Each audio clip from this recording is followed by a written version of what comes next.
Hello everyone, মায়ের হাতের রান্না চ্যানেলে তোমাদেরকে ওয়েলকাম। আজকে মা রান্না করছে চিংড়ির ঘি রোস্ট। এই রান্নাটা আমার এত প্রিয় তাই মাকে আবদার করতেই মা আমার জন্য ঝটপট রান্নাটা করে ফেললো। তাহলে চলো যে কীভাবে রাঁধতে হয়। প্রথমেই কড়াইতে সর্ষের তেল গরম করে তাতে নুন হলুদ মাখিয়ে রাখা চিংড়ি মাছগুলো মা দিয়ে দিল।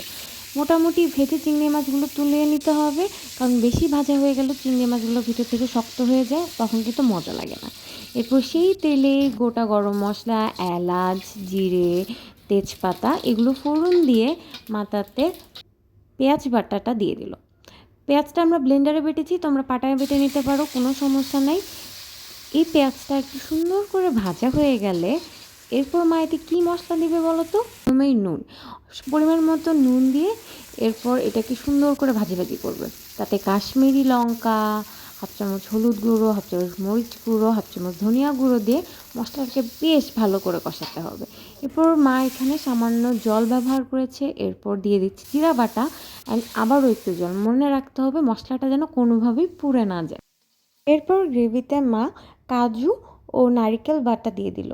এতেই হচ্ছে আমাদের গ্রেভিটা অনেক বেশি টেস্টি হবে। অ্যান্ড এটা নাড়তে থাকতে হবে। এরপর এর মধ্যে দিতে হবে 2 চামচ দই। আমরা এখানে মিষ্টি দই দিয়েছি, তোমরা চাইলে টক দই দিতে পারো। অ্যান্ড এরপরে এটাকে কিন্তু আমরা একটু ঢেকে দেবো যাতে এর ভিতর থেকে তেল ছেড়ে দেয়। ওয়াও, দেখো কতটাই ইয়ামি লাগছে। এরপর সামান্য জল দিয়ে এটাকে ফোটাতে হবে। এই গ্রেভিতে অনেক বেশি জলের প্রয়োজন নাই। অ্যান্ড আবারও একটু ঢেকে দিল মা। তবে এক্ষেত্রে খেয়াল রাখতে হবে যেন এটা নিচের দিকে লেগে না যায়। এরপরে চিংড়ি মাছ, ওয়াও, আমার এত টেস্টি লাগছে এটা দেখতে। এরপর এর মধ্যে কী আসবে বলো তো? ঘি ছাড়া কি চিংড়ির ঘি রোস্ট হয়? কখনোই না। এরপর এতে যাবে আমাদের ফেভারিট গরম মশলা। আমার গরম মশলা খুব ভালো লাগে গ্রেভির মধ্যে। অ্যান্ড আমাদের চিংড়ির ঘি রোস্ট রেডি, ইয়াম্মি। এটা খেতে এত বেশি মজা হয়েছিল, আমার one of the favourite recipe মার। তোমরাও কিন্তু ট্রাই করতে ভুলবে না এই চিংড়ির ঘি রোস্ট। অ্যান্ড অবশ্যই জানাবে এটা কেমন হলো।